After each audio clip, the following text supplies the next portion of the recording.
أذكى الأفكار، أخطئ أذنب أطرق باب الاستغفار، أشطب أكتب لأسجل أغلى الأسرار.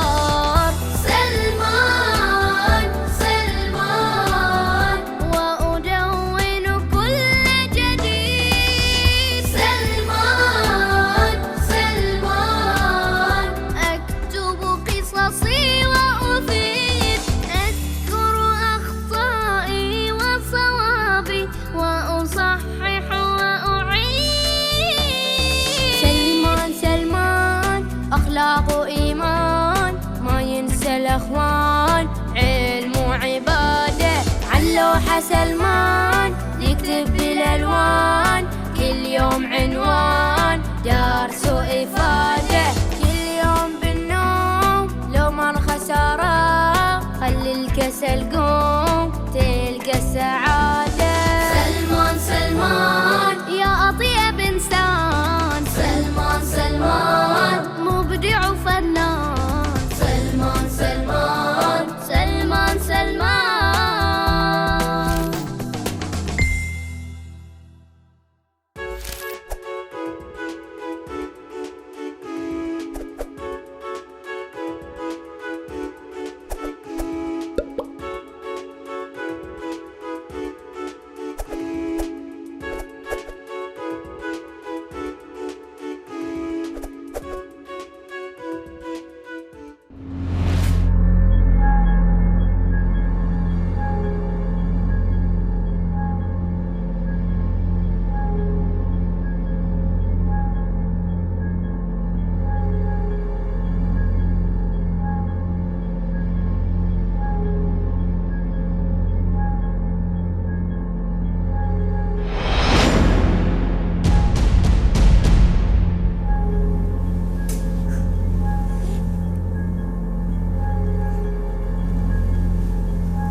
هذا صوته شكله يتهيأ لي.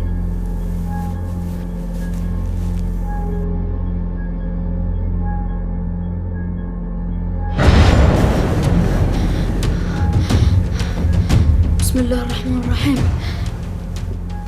أعوذ بالله من الشيطان الرجيم. عاد هالمرة ما يتهيأ لي. هذا صوت ويش؟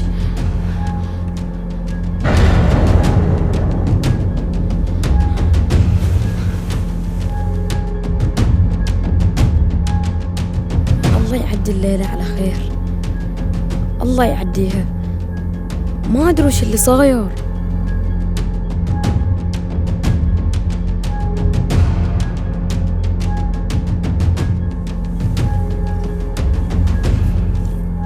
خلني بشوف هذا اللي الكل يدلله ويقولون عنه ذكي وشجاع، شلون بواجه هذا الموقف؟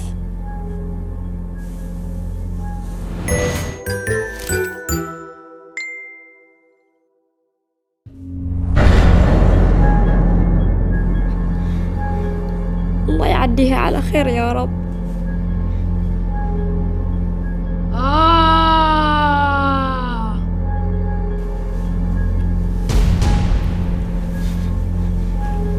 يا ربي وش اسوي الحين؟ لازم اتشجع واسوي حل، والشي اللي اخافه لازم اواجهه.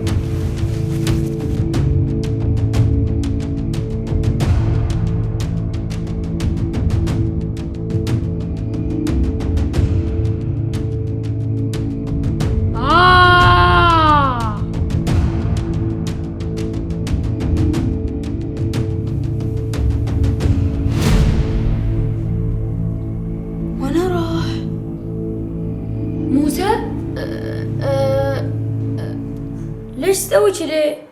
تدري الساعة كم الحين؟ باكر مدرسة. أنا كنت أمزح وياك. تمزح وياي هالحزة وتحاول تخوفني؟ ومن قال لك إني أتقبل هذا المزاح؟ عاد لا تقول لأبوي لا يعصب علي. ما بقول له بشرط إنك ما تعيدها مرة ثانية. أوكي.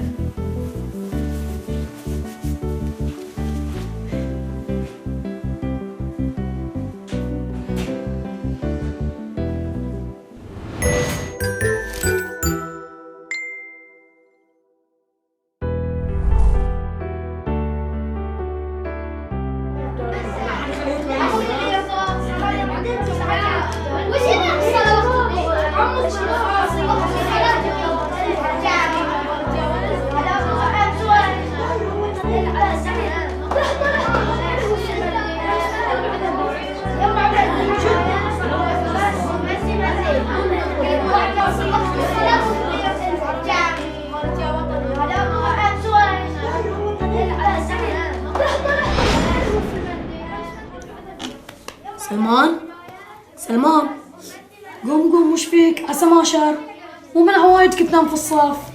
البارحة ما نمت إلا متأخر يا راشد. ليش عاد؟ سالفة طويلة، بعدين بقصها عليك.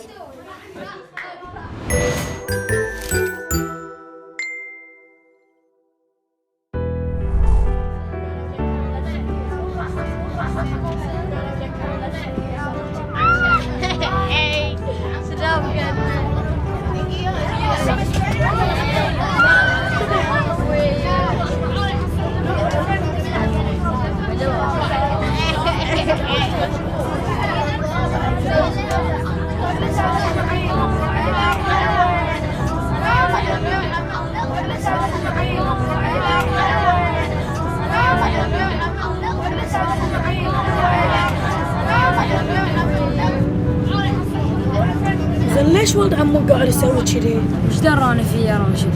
المفروض تشتكي عليه عند عمك وما تسكت عنه. لا، إذا اشتكيت عليه عمي بيعصب عليه. زين هذا المطلوب له.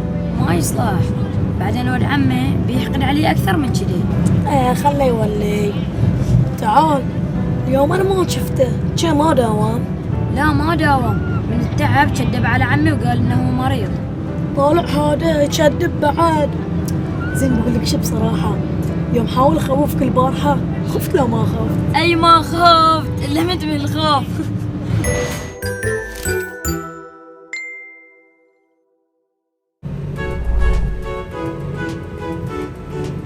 يلا أخوك وصلنا محطتنا، خليك على خير إن شاء الله. تحمل في روحك. إن شاء الله.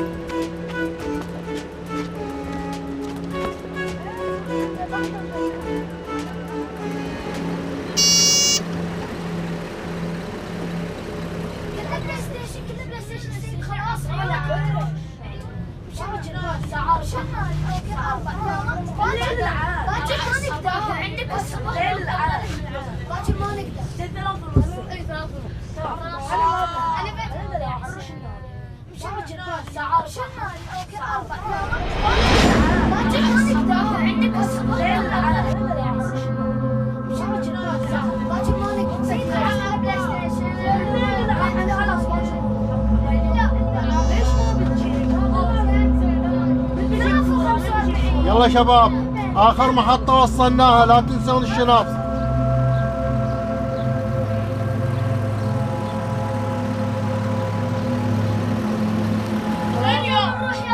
اليوم الساعة 4. الله يسلم. الساعة 4 شباب. 4 امشوا يلا.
شلون مشوا خلوني وراح الباص؟ مو المفروض تأكدنا كله سهل.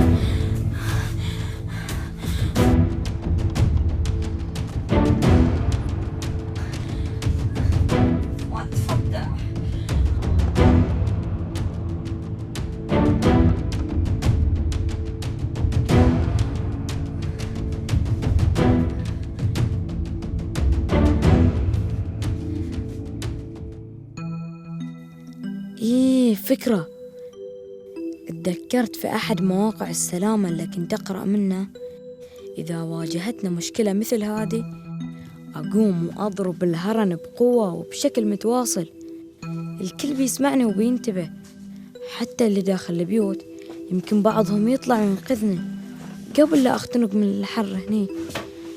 يلا بسم الله.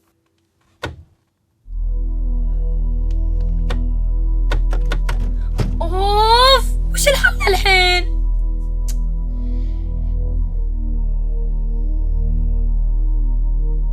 إيه صح، أنا طبقت كل الحلول الأولية ونسيت أسهل حل، إني أفتح باب السايق.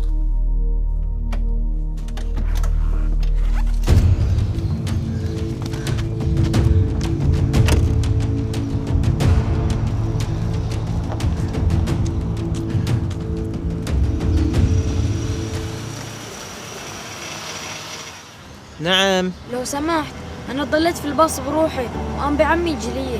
ضليت في الباص بروحك؟ تعال بوصلك، اركب. سامحني، أنا ما أركب يا شخص ما أعرفه.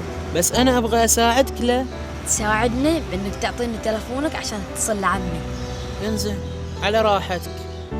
حافظ رقم عمك؟ أكيد، لازم نحفظ أرقام العائلة عشان نستخدمها أوقات الضرورة.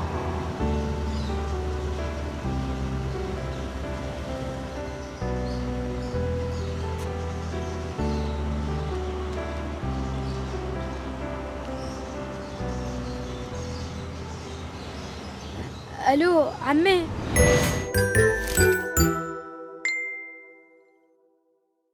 شلون يعني غفت عيونك؟ انت مقدر هذا الكلام اللي قاعد تقوله؟ سامحني عمي. سامحني عمي؟ يعني شنو سامحني؟ انت كنت مسوي فعل خطير. انت لو صادق شيء انا شنو بيكون موقفي؟ لا تنسى دائما ان فيك ريحة اخوي المرحوم. ابغيك توعدني وعد ان ما تكرر هذا الفعل مرة ثانية. أوعدك عمي.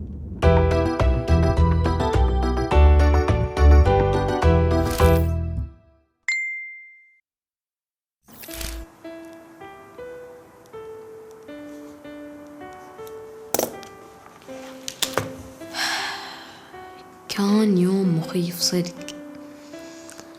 الحمد لله عدت على خير. هذه فائدة الصدقة بشكل يومي.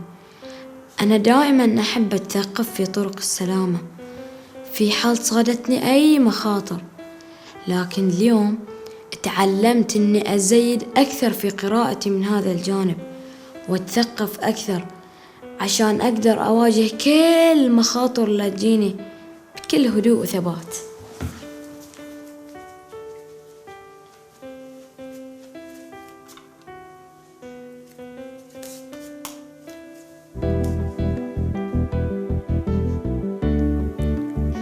تعلمت أن أتثقف أكثر في إجراءات السلامة في جميع أمور الحياة.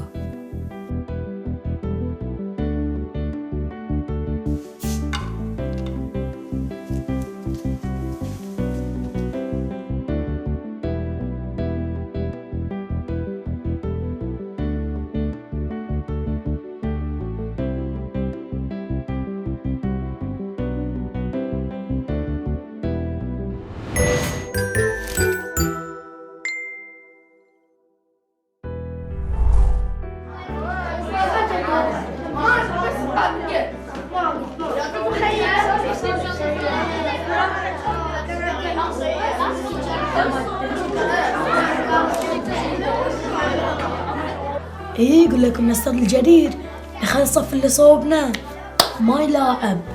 ببين لا دخل الصف. تتوقعون وش أول جملة بيقولها لنا الأستاذ إذا دخل الصف؟ ما أدري، بسلم.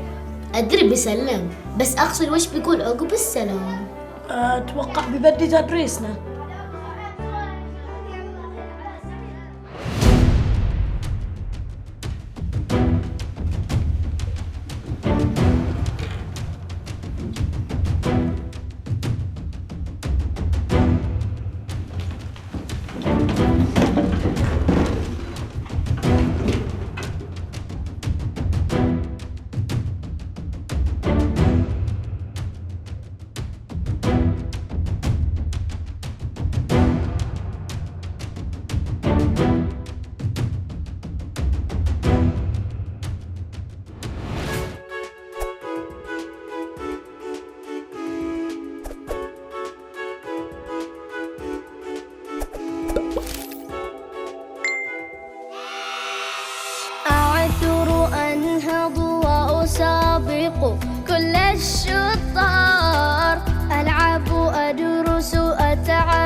أكتب لأسجل أغلى الأسرار. سلمان سلمان وأدون كل جديد. سلمان سلمان أكتب قصصي وأفيد، أذكر أخطائي وصوابي وأصحح وأعيد. سلمان سلمان أخلاق إيمان، ما ينسى الأخوان، علم وعبادة. علوحة سلمان يكتب بالألوان، كل يوم عنوان درس